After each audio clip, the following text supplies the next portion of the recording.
O Entender o Direito de hoje vai conversar sobre comunicação, sobre o jornalismo. O Brasil que teve uma propagação dos meios de comunicação de massa a partir da década de 1930, a televisão a partir da década de 1960, 70, tem hoje nos meios de comunicação um instrumento importante de poder, de informação, de mobilização. Mas existe regra para os meios de comunicação? Há regras para o jornalismo? Eu converso sobre este tema com Ricardo Torquato. Ele é mestre em comunicação e coordenador do curso de jornalismo do Unicesumar. Torquato, eu passo a pergunta para você. Nesse país onde os meios de comunicação de massa são tão importantes, alguns são chamados de sensacionalistas, há abuso, há excessos, tem regra para o jornalismo no Brasil? Olha, tem muito sensacionalismo, mas tem regras. As regras do jornalismo são as mesmas regras que estão para a sociedade inteira. Então, se você caluniar uma pessoa, né, você pode ser processado, uma calúnia, uma injúria, uma difamação. E há várias circunstâncias em que a lei protege o cidadão. A gente tem que lembrar que o direito à informação é assegurado pela Constituição, então é uma lei maior. Outras leis, como o Estatuto da Criança e do Adolescente, o Estatuto do Idoso, né, o próprio Código Penal, garantem, né, alguma segurança, vamos dizer assim, para as pessoas. Também tem o direito da imagem, tem o direito autoral. Então, são algumas instâncias do direito que garantem aí uma certa tranquilidade para as pessoas. É claro que os veículos que se aproveitam do sensacionalismo, eles se aproveitam também da ignorância das pessoas, né? E essa ignorância das pessoas é que leva essas pessoas a não reclamarem quando são expostas em algumas situações e que leva a um constrangimento, né? Então, é importante que as pessoas entendam que existe a lei e que ela, se sentindo ofendida, se sentindo constrangida, ela deve procurar a lei, porque existe a lei para protegê-la. Então, no caso do Estatuto da Criança e do Adolescente, você não pode expor a imagem de uma criança em uma situação que possa lhe causar constrangimento, né? E essa circunstância, você tem que omitir a imagem da criança. Omitir meios que essa criança seja identificada dentro daquele contexto. Então, a imprensa tem que tomar esse cuidado. Se não tomar, o Estatuto da Criança e do Adolescente prevê cadeia para o jornalista. Então, tem muita gente trabalhando em jornalismo, obedecendo ordens do patrão, né, fazendo imagens grosseiras, expondo crianças, né, e que não sabe que pode ser preso por causa disso. Agora, Torquato, nós temos um espetáculo, vou falar um pouco da televisão, Sim. Mas acontece na internet. A internet, inclusive, tem ganho um espaço cada vez maior nos chamados espetáculos sensacionalistas e na exposição da imagem pessoal. Mas na televisão isso acontece também.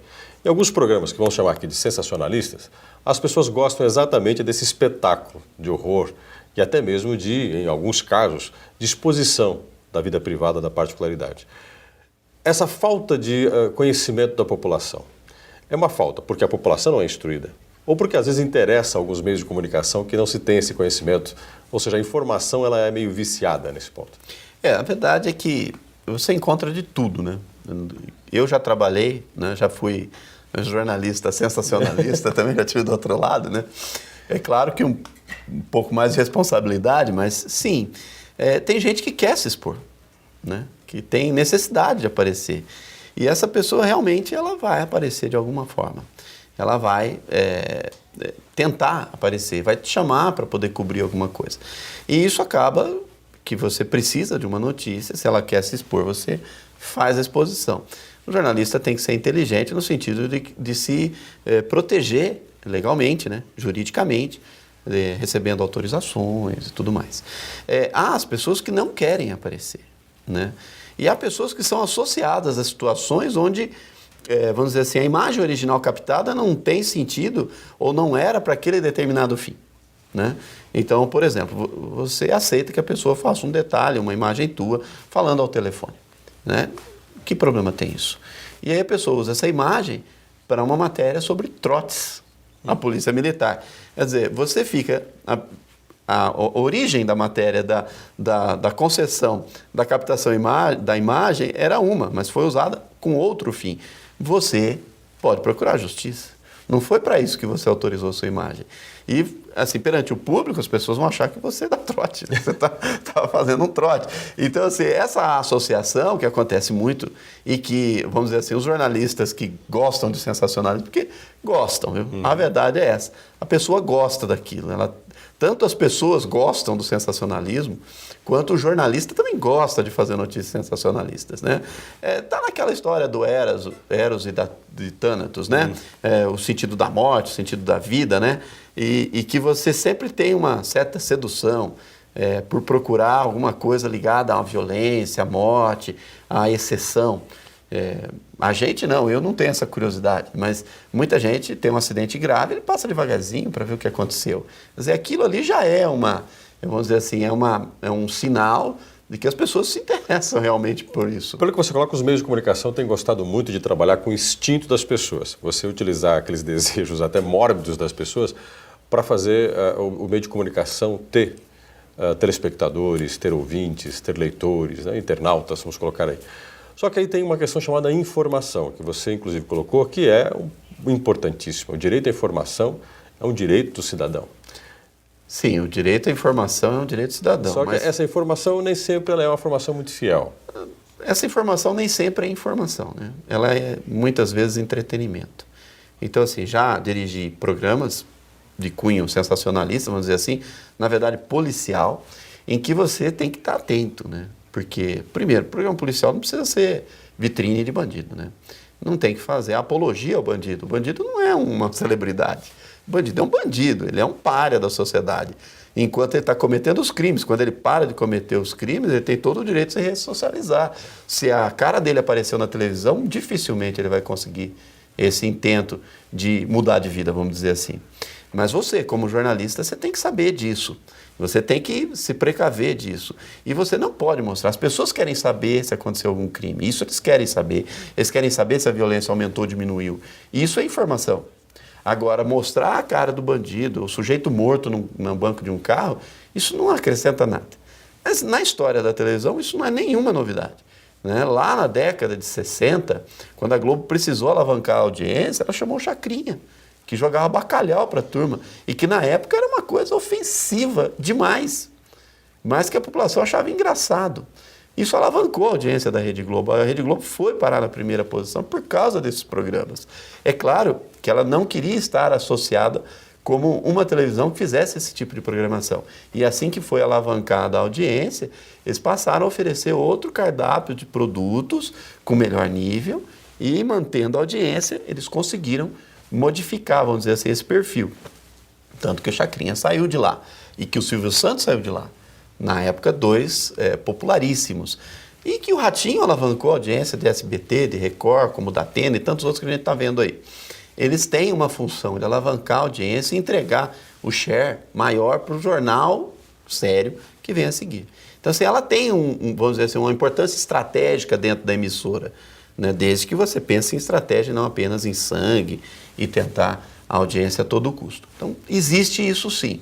Existe a necessidade do veículo, existe a necessidade do jornalista, existe a necessidade das pessoas. E você vê na internet, por exemplo, você tem todos os níveis de informação na internet. E por que as pessoas querem ver o vídeo daquela menina que fez determinada coisa? Né? Uma imagem mórbida, por exemplo. Eu não tenho interesse, mas muita gente Agora, tem. se mercantiliza hoje o meio de comunicação, porque, claro, a gente não pode esquecer que o meio de comunicação é uma empresa. Ela tem que obedecer às regras de um mercado, tem que vender produtos, eu tenho associações publicitárias com os produtos.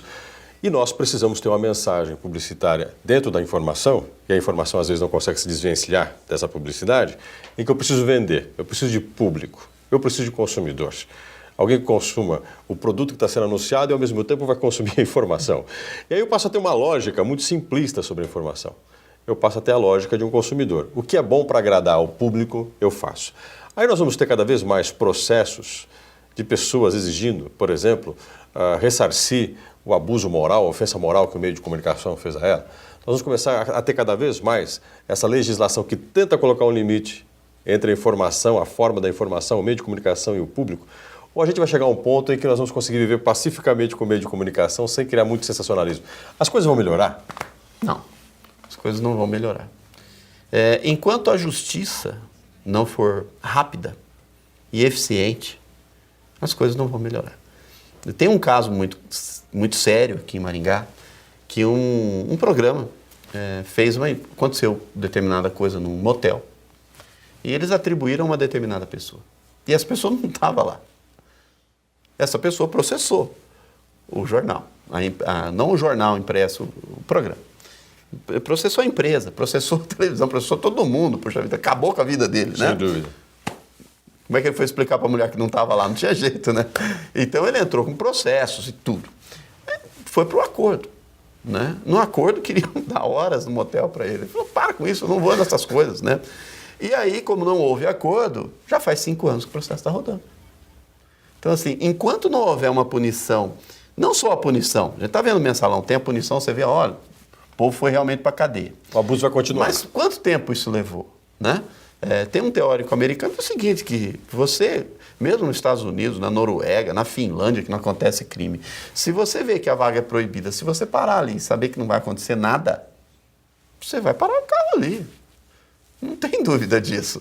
E aí ele desenvolveu essa teoria justamente porque ele tinha aqui numa formatura e não tinha lugar, só um lugar proibido. Ele ficou pensando, quanto que é a multa? Não sei, para achar um lugar, eu vou parar aqui mesmo. E ele parou lá e não aconteceu nada. E aí ele percebeu que ele, uma pessoa que tem rígidos conceitos morais, também fazia. Mas por quê? Porque ele sabia que não tinha problema. Ou seja, quando a punição é menor do que o ganho que você tem, você passa a delinquir também. E aí é uma delinquência, na verdade, não é um crime, mas passa a se permitir fazer determinadas coisas. Jornalista também. Não dá nada. Quantas vezes eu já não barrei algumas informações e o sujeito fala, para, rapaz, isso não dá nada. Como não dá nada? Isso está errado, né? Se tem Deus no céu, uma hora você vai pagar essa porcaria, entendeu? Mas assim, a gente tem que rezar para Deus, porque aqui a justiça demora muito. Estou conversando com o Ricardo Torquato, estamos falando sobre a informação e a legislação. Existem regras para a comunicação, para o jornalismo. No próximo bloco vamos falar um pouquinho sobre a queda da lei da imprensa e falarmos também no Brasil de quais são os efeitos hoje da internet como instrumento de comunicação. Daqui a pouco a gente volta.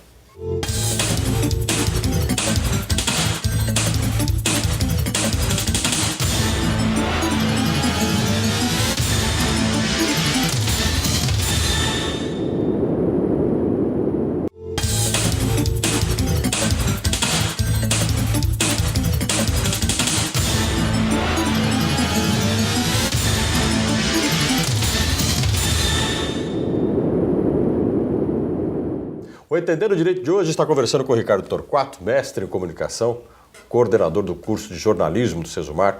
Nosso tema é legislação e jornalismo, legislação e a comunicação. Torquato, nós tivemos para alguns uma vitória, a queda da lei de imprensa. Deu mais liberdade, mas ao mesmo tempo o governo Lula quis ressuscitar algum tipo de regra para o jornalismo, para a comunicação. Sua opinião, você acha que tem que ter regra? A queda da lei de imprensa foi uma vitória ou não? Foi uma vitória, não tem que ter regra. As regras já estão aí. Leis, o Brasil tem leis suficientes para segurar o ímpeto do jornalista. Porque a gente precisa de velocidade no transitado e julgado. Cometeu o crime, já começa a cumprir. Se lá na frente tiver que dar cesta básica, já começa a dar cesta básica. Se ele entrou com uma apelação, foi condenado em primeira instância, já começa a cumprir a pena em primeira instância. Porque você vai ver que vai acabar. O custo vai ficar mais caro do que a ousadia, vamos dizer assim. O outro ponto, o Lula e outros governantes, não é só o Lula, nenhum governante gosta da imprensa de verdade. E nem eu gosto da imprensa de verdade. Se eu estiver fazendo alguma coisa errada, é dever, assim, não particularmente, não na minha vida particular, porque isso não interessa para ninguém. Mas se eu tiver, por exemplo, dentro das minhas funções, que são públicas, fazendo alguma coisa que não está correto, eu não gosto de jornalista, não quero ir por ali. O jornalista, em uma palestra que a gente teve no Futura com o Eugênio Butti, disse o seguinte, o jornalista ele não é curioso. O jornalista é o sujeito impertinente, ele é chato, ele é o cara que fala aquelas coisas que ninguém quer falar. Então, por exemplo, você vai, como eu vi, uma inauguração de uma estrada pelo governo Mário Covas, em São Paulo, Tupã. E aí o jornalista ali da região, ele percebeu que o asfalto era muito porcaria. E ele foi medir a altura da recapagem, né? Mediu lá 3 centímetros, em alguns pontos dava 4. E ele foi ver o projeto, no projeto contava 6 a 7 centímetros. Ou seja, metade da capa asfáltica alguém enfiou no bolso, né? E ele chegou para o Mário Covas, e lá aquela polpa, brilho, toda a imprensa, todo mundo, chazinho para todo mundo, imprensa com café da manhã. Ele chegou e falou, senhor governador, eu gostaria de fazer uma pergunta. Pois não, né? O senhor é engenheiro, né? Sou. Muito bem. O senhor mediu a grossura da capa asfáltica que está aqui? Não medi. Então, tem 3 centímetros, 4. O senhor sabe quanto que está no projeto? Não sei. 6 a 7. Aonde está a outra metade da estrada? Aí ele virou para o segurança, faz favor de tirar esse cara daqui. Foi isso que ele fez. Entendeu? É um sujeito impertinente. Esse tipo de jornalista, ele não pode ser cerceado, porque ele não está fazendo fofoca. Ele não está expondo o governador. Mas ele quer o esclarecimento. Mas ele quer o esclarecimento. É a informação que o cidadão tem direito. Exatamente. É esse tipo de informação que a pessoa tem que saber. Eu peguei uma revista nacional essa semana, em que tem lá o escândalo dos trens em São Paulo. Eu acho o enquadramento daquela revista uma coisa vergonhosa. É o caso de você arrancar aquelas páginas e jogar fora. Porque em vez de estar discutindo o desvio de dinheiro, o tráfico de influência, o superfaturamento, eles estão discutindo que um ministro pegou a carta e enviou direto para a Polícia Federal. Peraí, o que é mais importante? Os milhões e milhões que foram roubados? Ou um ministro que pegou uma carta que poderia ser verdadeira ou não e encaminhar para a Polícia Federal? Quem tem que ver que é verdadeiro ou não é a Polícia Federal. Ele fez o serviço dele, né? E aí eles atribuem 2 minutos, 2 linhas para dizer, olha, pode ser até que a denúncia proceda. Para. Quer dizer, a Veja não ter feito uma apuração dessa denúncia, não trazer esse caso... Puxa, falei o nome da revista, desculpa. Mas a revista não fazer uma apuração desse caso aprofundada, né? Não se preocupar em ir atrás da notícia. A notícia, eu quero saber a notícia. Faz 2 semanas que eu estou procurando por essa notícia. Não está lá. Então nós temos uma informação que é selecionada. Claro. Os donos têm linhas editoriais, têm vínculos políticos e deve ser assim mesmo. Você tem que abrir uma revista sabendo que reza o que ela quer, que credo ela reza. Né? Mas você tem, por exemplo, nas revistas, no mundo das revistas, você tem revistas que têm posturas bem diferentes. De esquerda, de direita, Exato. Sim, tem. E todas muito responsáveis. O fato de você ser de direita, de esquerda, de ser comunista, ou se você é neoliberal, mas pouco importa. O que importa é seu procedimento como jornalista e dentro do jornalismo, a responsabilidade com as fontes.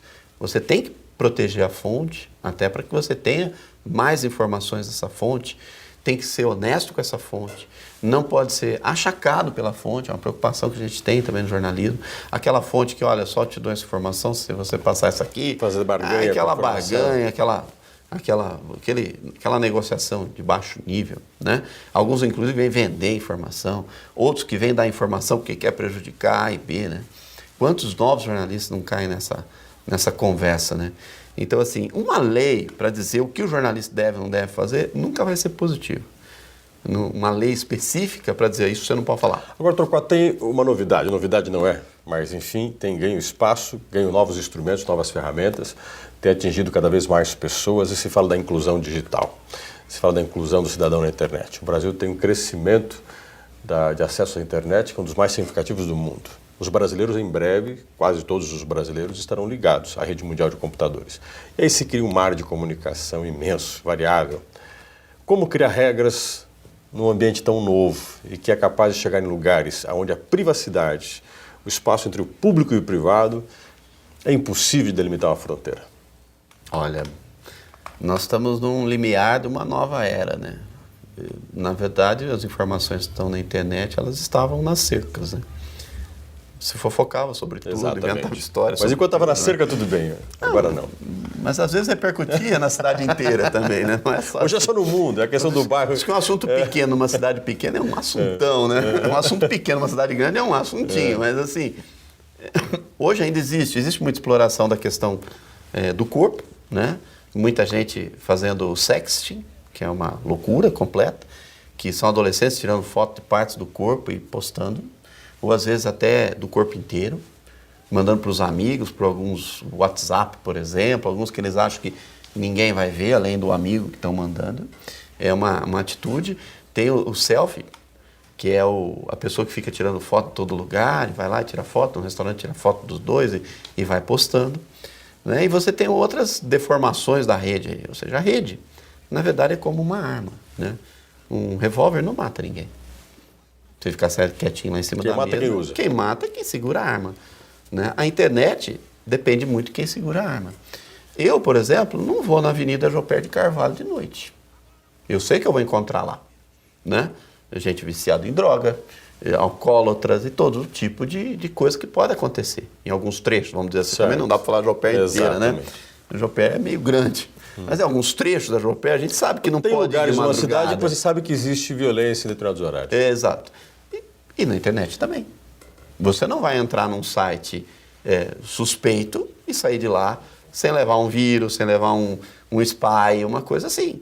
Ou seja, aonde você vai visitar virtualmente e onde você visita fisicamente é o que determina os problemas que você vai ter. E lugares ruins e lugares bons existem na internet e fora da internet. Por exemplo, eu consigo assistir um culto inteiro na internet, uma missa, eu posso ver todo o discurso do Martin Luther King, né? Eu posso ter ele traduzido, eu posso ouvir uma música muito legal, eu posso ouvir um rock pesado, eu posso ter escolha. A verdade é que a internet permitiu todos os tipos de escolha. E uma certa sensação de impunidade ou de que não vai aparecer o que a pessoa está fazendo, que também não é verdade. Mas as pessoas ainda estão com essa sensação. O que eu percebo, até estava lendo um artigo agora, antes de vir para cá, é que parece que as pessoas estão fazendo um documentário da própria vida, né? Viraram um personagem da vida deles mesmo. Então eles se filmam, eles se fotografam, eles vão no banheiro. Se autopromovem. E fica triste, igual eu fiz no final de semana. No final de semana eu coloquei, tô chateado, tem uns 40. Não, Torquato, fica comigo, tô bem, tá, beleza, não tem problema, você tá indo embora, mas os amigos estão aqui. Quer dizer, assim, você acaba criando um documentário da própria vida, né? Um documentário multimídia, porque tem vídeo, tem foto, tem tudo, áudio às vezes. E tem essas situações. Agora, o fato das pessoas terem essa vontade de conhecer a vida privada das outras pessoas, ela vai muito anteriormente ao Big Brother, né? A esses programas de entretenimento. Lá na Idade Média, né? Os lords, né, da corte, ou os condes, que eram mais próximos da família real, tinham permissão de acompanhar a cerimônia da troca de roupa do rei. Então, assim, quer dizer, inclusive coisas piores, ele ia no banheiro junto com o rei. Então, assim, era uma circunstância em que ele se sentia bem de estar próximo e conviver da intimidade dessa pessoa. Hoje, isso se repete. Quando você tem um grande líder, você vê que muita gente segue esse líder, né? Quando ele fica um pouquinho distante do líder, ele fica sentando, será que o cara está querendo me cortar, me mandar embora, essas coisas, sabe? Certo. Então, assim, é natural do ser humano esse tipo de proximidade com alguma coisa que eles admiram. E, assim, a própria curiosidade pela vida dos outros. Então, o problema da internet é que ela potencializa isso, né? Então, assim, qualquer pessoa vai ter acesso. O problema é que se faz com essa imagem. Porque se você vê essa imagem e está tudo bem, acabou ali. Agora, se você pega e manda para 10 amigos, esses para 10 amigos, tem um cálculo que na sexta vez que essa informação ela é replicada ou replicada, ela chega na origem. Não existe uma distância na internet além de 6 replicadas. Você, na sexta replicada, ela já chega de novo para a origem, como se fosse nova a informação. Então, assim, é uma ferramenta de comunicação muito eficiente, mas, ao mesmo tempo, com muita responsabilidade. E a lei que rege a calúnia, a infâmia, né? A difamação, a lei que protege as crianças e adolescentes, as leis que protegem os idosos, a lei que protege o vilipêndio de cadáver, todas as leis do Código Penal, elas são aplicáveis na internet. Porque quem está navegando ali são pessoas. Então, se é pedófilo, quando descobrir quem é o pedófilo, ele vai ter um problema legal, ele vai ser preso e deve ser preso mesmo, né? Então você tem isso tudo, você potencializa isso tudo. Pornografia sempre existiu, faz parte, vamos dizer assim, da cabeça do ser humano, né? Está ali dentro, na psique dele. né? E as outras coisas, outras perversões todas existem. Existem na internet? Sim, porque a pessoa se sente mais ou menos protegida, né? Quando ela replica isso, ela começa a cometer pequenos delitos, vamos dizer assim, né? Pequenos delitos, como estacionar o carro num lugar proibido, porque vai numa formatura. Mas para isso existem regras. Tá? Então, mas o crime compensa. Por que compensa? Porque ele não vai ser punido. Conversei com o Ricardo Torquato, que é coordenador do curso de jornalismo do Sesumar, do Unicesumar, e ele também é mestre em comunicação. Falamos sobre a legislação e a informação. Torquato, muito obrigado pela sua presença aqui no Entendendo Direito. Obrigado. Até o nosso próximo programa.